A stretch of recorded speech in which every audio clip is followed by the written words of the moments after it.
You ever look at a big, important job title like project manager and feel like it's, well, kind of fuzzy? Mm-hmm. Like, it's about getting projects done, but what does that actually involve day to day? What are the core things? Absolutely. It can feel a bit abstract, Yeah. and projects themselves vary so much.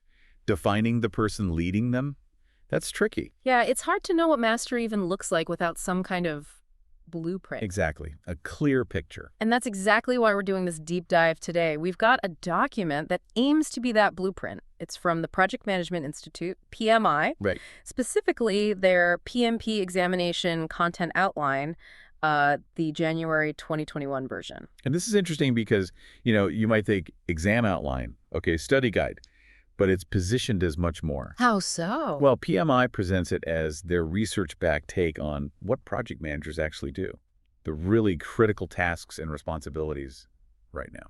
Based on what, surveys? How did they figure this out? They did a pretty rigorous thing called a global practice analysis, or GPA. Involved a job task analysis with experts working with Alpine testing solutions. So it's data-driven. Okay, so our mission today is basically to unpack this thing, cut through the official structure, maybe. Yeah, let's pull out the core insights. See what PMI, based on all that research, says is really crucial for a project manager today. Sounds good. Let's get into it. One of the first things that jumps out in the source material is how they distinguish this outline for the PMBOK. Oh, how are they different? I thought the PMBOK was the Bible. Well, the source makes a point of saying the task force creating this outline, they weren't strictly bound by the PMBOK guy. Really? Yeah. Their focus was explicitly on outlining the critical job tasks based on real-world experience and other relevant resources, all validated by their research. It's meant to reflect current practice. Ah, okay. That's a really important distinction then. It's not just repeating the standard, it's defining the job as it's being done now. Precisely. It's practitioner-derived. And they mention it's accredited against things like ISO standards, ISO 931, ISO 12024, which adds, credibility. Got it. So, based on that current practice research, how did they structure this picture of the project manager role? They break it down into three big areas. High-level knowledge areas they call domains. Okay, 3 domains. What are they? Domain other is people. Domain 2 is process. And domain 3 is business environment. People, process, business environment. Okay. And do they say how important each one is, like for the exam? They do, yeah. They give exact percentages. Yeah. People is 42%. Wow, 42. Process is 50%. Okay, the biggest chunk. And business environment is 8%. Adds up to 100. Right. Huh. 42% people, 50% process, 8% business environment. That already tells you a story, doesn't it? It really does. And there's another crucial note they make about the exam reflecting how people actually work. Which is? That practitioners use different approaches, right? That's so right. about half the exam questions are on predictive kind of waterfall methods. Mm-hmm.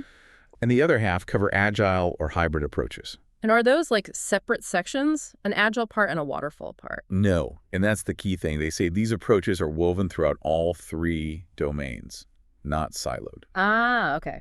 So a modern PM needs to apply people skills, process skills, business skills, whether they're in a predictive or an agile environment. Exactly. Versatility is built in. So within these domains, people, process, business, environment, how is it broken down further? Each domain contains tasks. These are like the core responsibilities of the job. Okay. And then under each task, they list enablers. These are examples, sort of illustrations of the work involved in that task. Examples, not a complete checklist then. Right. The source is clear. Enablers are illustrative, not exhaustive. So remember that example task, manage conflict. Yeah. The enablers listed are things like interpret the source and stage of the conflict, analyze the context, evaluate, reconcile the appropriate conflict resolution solution. They just give you a flavor of what managing conflict entails. Got it. Task is the responsibility, enabler is an example of the work. Makes sense. So, shall we dive into those domains, see if the tasks tell us about the job? Yeah, let's do it. Domain I, people. You said 42%. That's huge. It is. Nearly half the focus is on the human side of things. It really underscores that point, doesn't it? Yeah. Project management is fundamentally about people. It really does. It implies you could know all the processes, all the tools, but if you can't handle the people stuff, you're missing almost half the picture according to this. And looking at the tasks listed under people, it confirms that. We saw manage conflict, but there's also lead a team. And the enablers for that are interesting. setting vision, supporting diversity and inclusion, servant leadership, even figuring out the right leadership style for the situation, Yeah. inspiring the team. Yeah, and empower team members and stakeholders. Mhm. Engage stakeholders, which includes understanding their needs, building trust. And look, these specifically call out engage and support virtual teams. Very current. Very. And this one, promote team performance through the application of emotional intelligence. Right. Emotional intelligence, EI, listed as a core component based on job analysis. That says a lot about how the view of the role has evolved. It's definitely moved beyond just tracking tasks, hasn't it? It's leadership, influence, connection in complex settings, often remote ones. Absolutely. Creating the right environment, managing those dynamics effectively. That's what this domain seems to emphasize. Okay, so that's the big people chunk. Next up is Domain 2 process, 50%, the largest one. Right. And this is probably closer to what people traditionally think of when they hear project management, the mechanics. So what kind of tasks are in here? Well, you got the core stuff. Manage communications, assess and manage risks, plan and manage budget and resources, plan and manage schedule, plan and manage quality, plan and manage scope. The classics. Yeah. Also manage project changes, manage project issues, and plan and manage project or phase closure. Okay, makes sense. These align pretty well with traditional project steps.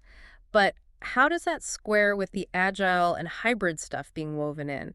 How do you plan and manage schedule the agile way versus the predictive way within this same domain? That's where other tasks come into play, like determine appropriate project methodology, methods, and practices. Ah, okay. So this domain isn't just about doing the process steps rigidly. It's also about choosing and adapting the right processes for the specific project. So like deciding if you need a detailed upfront schedule or if an iterative backlog approach is better. Exactly. Enablers mention things like using iterative practices, assessing project needs to recommend the approach predictive, agile, hybrid. It's about flexible, adaptable process application. Got it. So the core process areas are still fundamental, but how you manage them can vary. Precisely. The how is flexible. Okay. And the last one, Domain 3, business environment. Only 8%, the smallest piece. What's covered here? This is about the project's wider context, external factors, organizational links. Like what specifically? Tasks include things like plan and manage project compliance. So dealing with security rules, health and safety, regulations. Important stuff. Definitely. Also, evaluate and deliver project benefits and value, which means, checking if the project actually achieved what it was supposed to and proving that value. So not just delivering on time budget, but delivering the intended outcome. Right. And then there's evaluate and address external business environment changes. What does that cover? Think about how changes in regulations or technology or even geopolitical stuff or market shifts might impact your project. You need to be aware. Makes sense. Projects don't happen in a bubble. No, they don't. And the last task mentioned is support organizational change, recognizing that projects often drive change within the company. So even though it's only 8%, this domain seems pretty crucial for strategic alignment, connecting the project to the bigger picture, the outside world. That seems to be the idea.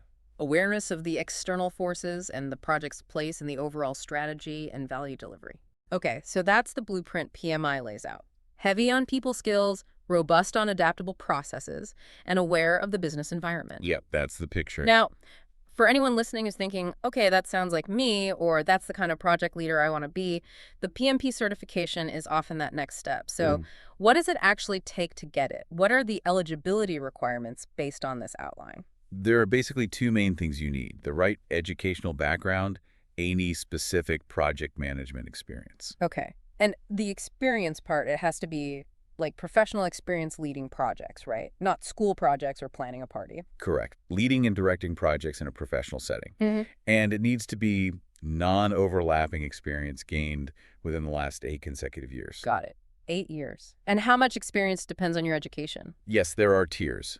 If you have a secondary degree, high school diploma, associate's degree, you need at least 5 years, which is 60 months, of that qualifying experience. Okay, 5 years for a secondary degree. If you have a 4-year bachelor's degree, it drops to a minimum of 3 years, or 36 months. 3 years of the bachelor's. And if your bachelor's or even a postgraduate degree is from a program specifically accredited by PMI's Global Accreditation Center, or GAC, Then what? then the requirement is even lower. A minimum of 2 years, 24 months of experience. Okay, so 2, 3, or 5 years of leading projects, depending on your degree. What else? You also need formal project management education. At least 35 contact hours. 35 hours. What counts as a contact hour? Generally, 1 hour of classroom instruction or structured learning focused on project management topics, scope, schedule, budget, quality, risk, etc. And where can you get these hours? Lots of places. PMI-authorized training partners, ATPs, PMI chapters if they run specific learning activities, some employer programs, training companies, university or college courses. What about online courses? Distance learning counts if there's some kind of end-of-course assessment involved. So just watching videos on YouTube wouldn't cut it? Generally, no. The source mentions self-directed learning like reading or videos without assessment doesn't count. Neither do PMI chapter meetings unless they have a specific hour-long learning component. Okay, 35 hours of structured learning with clear objectives. Are there any exceptions to needing those 35 hours? Yes, two main ones. If you already hold PMI's HAPM certification, the Certified Associate in Project Management, the 35 hours are waived. Ah, good to know. And, as we touched on, relevant coursework from one of those GAC-accredited degree programs can also fulfill the requirement. All right, so you gather your proof of education, document your experience in months, track your 35 education hours, then you apply. Yep, you submit the application, usually online. They say processing typically takes about 5 calendar days. Unless Unless your application gets randomly selected for an audit, which means you'll have to provide documentation to back up your claims. Okay, so application approved. You're eligible. Time to face the exam. What's that like? The exam itself has 180 questions in total. 180. Wow. Are they all scored? No, slightly fewer. 175 of them count towards your score. The other 5 are pre-test questions. Pre-test meaning? They're unscored questions PMI is trying out for potential use in future exams. They're mixed in randomly, so you won't know which ones they are. Sneaky. Okay, 180 questions, 175 scored. How long do you get? For the center-based test, the allotted time is 230 minutes. 230 minutes? That's almost 4 hours. It is. It's a marathon, not a sprint. Are there breaks? Please tell me there are breaks. Yes. There are 2 scheduled 10-minute breaks. Okay, good. When do you get them? The first break comes up after you finish the first 60 questions. A&D confirm you've reviewed your answers for that section. So after question 60. Right. The second 10-minute break is available after you complete question 120. Again, after you've confirmed your review of questions 61 through 120. And here's a really important detail the source highlights. What's that? Once you review a section, say questions 160, and you start your break, you cannot go back to those questions later. Ah, okay. So each section gets locked once you move past it and take the break. Good to know. Definitely. They also mentioned there's like an optional tutorial before you start and maybe a survey after, but that time doesn't count against your 230 minutes. Right. That's separate. Now, let's talk about what happens if, despite your best efforts, you don't pass on the first try. It happens. The policy is you can take the exam up to 3 times within your 1-year eligibility period. Okay, 3 shots within a year. What if you still don't pass after 3 attempts? Then you have to wait 1 full year from the date of that last exam before you can reapply for the PMP specifically. A 1-year cooling off period? Sort of. Though you could apply for other PMI certifications in that time. And of course, if your original 1-year eligibility just expires before you pass, you need to reapply and start the process over anyway. Makes sense. And presumably there are fees involved in all this? Oh, yes. There's the initial exam fee, of course. If you need to retake it within your eligibility period, there's usually a discounted retake fee. But there are also fees if you cancel too late or just don't show up for your scheduled exam. Like a penalty. Yep. And once you do pass and get the PMP, there's a renewal fee you pay periodically to maintain the certification, keep it active. Right, it's not a one-and-done thing? No. They also mention a couple of other fee-related things, like the currencies they accept, U.S. dollars, euros, Brazilian reals, Indian rupees. Yeah, okay. Payment methods are standard, credit card, wire transfer. And there's a specific fee, $45 USD mentioned, if you needed a manual hand score, maybe if the test wasn't computer-based for some reason. Interesting niche case. And one more very specific note. If your score gets invalidated purely because of data forensics evidence, like they suspect cheating based on patterns, but it wasn't euro, they'll waive the reexamination fee. Huh. Very specific, but good to know they have a policy for that edge case. Things like it. Okay, so let's bring this all back home for you, the listener. We've spent this time doing a deep dive into PMI's PMP examination content outline. And the reason we did this is because, as we've seen, It's more than just a syllabus for a test. Absolutely. It's PMI's current, research-backed definition of what's essential for a project manager to know and do in today's world. It really paints a picture of the role, doesn't it, based on that job analysis they did. It does. A blend of strong, adaptable process management, That 50% chunk. a really significant focus on the people side, leadership, engagement, EI, To 42%. and that crucial awareness of the wider business environment, The 8%. and all of it infused with the reality that projects use different methods: predictive, agile, hybrid. So understanding this outline gives you, the listener, a really solid benchmark. Whether you're actually going for the PMP cert, or you just want to see how your own skills stack up against a global standard, or even if you're trying to understand what makes project managers effective today. This provides a validated perspective. It moves beyond just the technical steps, highlighting that leadership, adaptability, and contextual understanding are key. It's a versatile leader, not just a task tracker. Exactly. So maybe here's a final thought for you to chew on based on all this. Okay. Given that PMI puts such a heavy emphasis, that 42% on the people domain, things like managing conflict, leading teams, using emotional intelligence, does that emphasis change how you view project success? Or maybe it reinforces what you already thought. What feels more critical or maybe more challenging in the projects you see or work on? Is it nailing the process, mastering the people dynamics, or really understanding that business context? It's a good question to reflect on. People, process, or context. Where's the real leverage point or the biggest hurdle? Something to think about. Definitely. Well, thanks for providing the source material that let us do this deep dive today. Glad we could unpack it. We really hope breaking down this official outline gives all of you listening a clearer insight into the world of PMP and the evolving complex role of the project manager.